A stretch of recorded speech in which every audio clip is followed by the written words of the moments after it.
اعوذ باللہ من الشیطان الرجیم بسم اللہ الرحمن الرحیم رب اشرح لی صدری ویسر لی امری واحلل عقدۃ من لسانی یفقهوا قولی. د زمر ٹی وی ناظرینو السلام علیکم ورحمۃ اللہ وبرکاتہ. امید دی چې ټول دوستان به په خیریت سره. دوستانو زه نن د یو نوی ټاپک د وظایف سره تاسو په خدمت کې حاضر یم. هغه داسې ده چې مونږ د محبت او د جادو په مختلف موضوعاتو مونږ ویډیو وکړې. نن یو نوی موضوع شروع کوم چې هغه د دشمن د هلاکت دپاره ده. خو د ټولو نه مخکې نوي کتونکو ته دا درخواست دی چې کوم زمونږ نوي کتونکي دي او هغه زمونږ چینل په اول ځل ګوري نو هغوی دې زمونږ چینل سبسکرایب کړي او که څوک اجازت غواړي د وظایفو د هغوی دپاره دا شرایط دي، آسان شرایط دي چې هغه به زمونږ ویډیو هم لایک کوي، چینل به هم سبسکرایب کوي او په کمنټس کې به سبحان الله یا ماشاء الله یا بارک الله داسې به لیکي. دوستانو نن موضوع چې کومه ده هغه داسې ده چې الله رب العزت په دنیا کې طاقتور او کمزور خلک دواړه پیدا کړی دی. هغه په انسانانو کې مشته او هغه په حیوانانو کې مشته. بعضې حیوان ډېر زوروري او بعضې ډېر کمزوري. داسې په انسانانو کې هم داسې شته دی چې هغه مالداره، زوروره، ظالم، جابر او داسې هم شته دی چې ډېر طاقتور به مالدار به خو رحمدل به.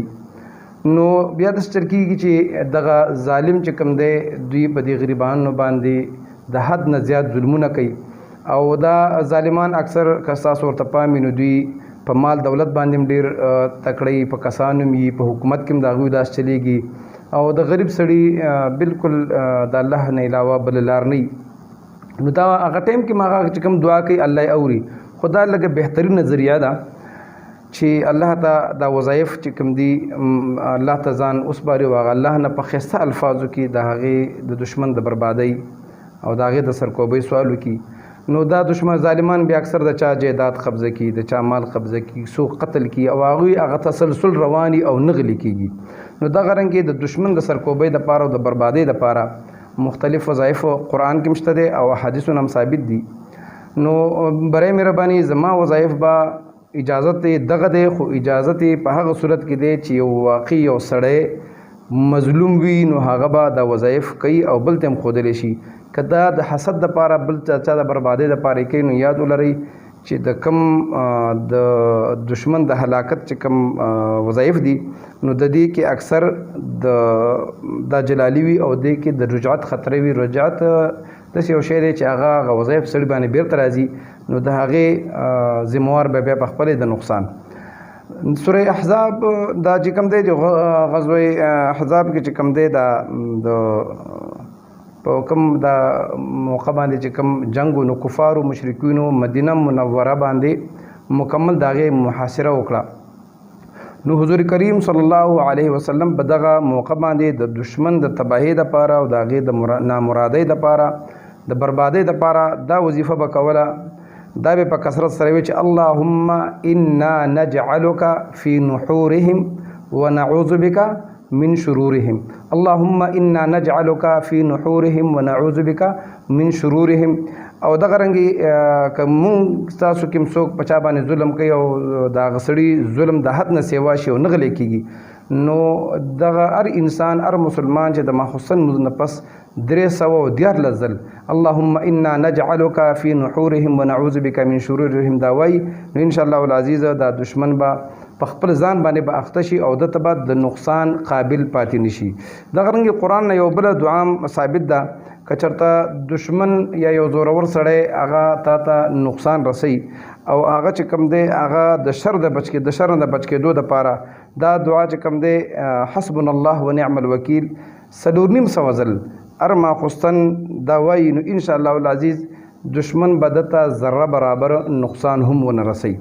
او دغه رنګې یو بله وظیفه هغه هم ده چې موسی علیه السلام یو صحابي و فرعون هغه پریشانه کوو به نو هغه چې کوم دی و افوض امري الى الله ان الله بصیر بالعباد دا سوره غافر کې 44 نمبر 44 نمبر آیات کریمه ده دا دی وای ان شاء الله العزیز د دې په برکت باندې به دشمن تباہ برباد شي لکه څنګه چې الله رب العزت فرعون تباہ ک برباد ک. بیا دې آیات پسې راځي چې الله رب العزت دا هغه صحابي د فرعون د شر نه په امان کې ک او د فرعون او د هغه ملګرو د بدترین عذاب ورکو په عذاب کې گیر کړ. دا خو دې زمون وړه وظایف. اوس راځم غټ وظایف ته. غټه وظیفه د سیدا ک یو سړی دومره مظلومي او سړی دومره ظالمي چې هغه دنه نه قلاریږي د دوی نه مړی کوي او د تم د مرګ خطر وي. دا خبره ذهن کې ونیسئ. شکونه باندې په ټوس بنیاد باندې د تم د مرګ خطر وي، د رور ته خطر وي، د پلار ته خطر وي او هغه سړی ظلم د هغه دومره حد نه سیوا شي چې هغه په زړه کې رحم نه راځي. نو داسې به وکړي چې 1,15,000 ځل 100,000 ځل دا دعا به وایي اللهم انا نجعلك في نحورهم ونعوذ بك من شرورهم اللهم اكفناهم بما شئت وكيف شئت بحق اياك نعبد واياك نستعين.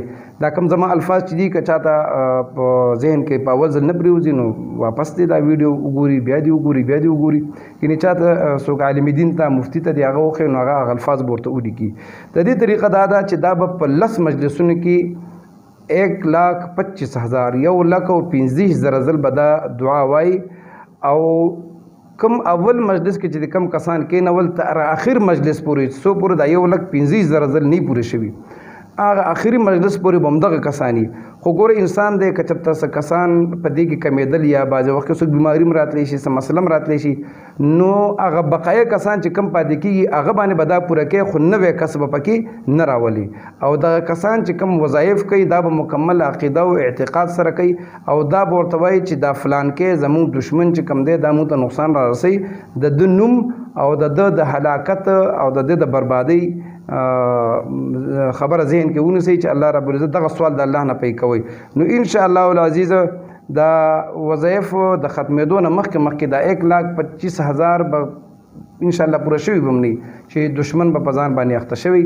نو دا وظایف مې تاسو ته راوړو. دا هم ډېر ضروري دی. انسان دی شته دی زه به بچې ما ته به بچې بل به بچې خو داسې شته دی ډېر خلک چې هغه مظلوم دی چاته ځمکې نیولي جایدادونه ترې نیولي هغوی په مرګ پسې ګرځي حالانکې دی بې ګنایي.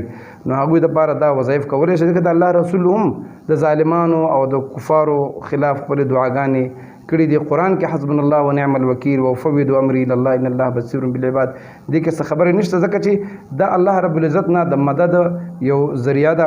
ان شاء الله مخکې به نور په دې ټاپک باندې وظایف تاسو ته ښیم او که تاسو هم څه د وظایفو ذهن کې چې داسې د دې وظیفې ضرورت دی نو ما ته په کمنټس کې ویلی شئ.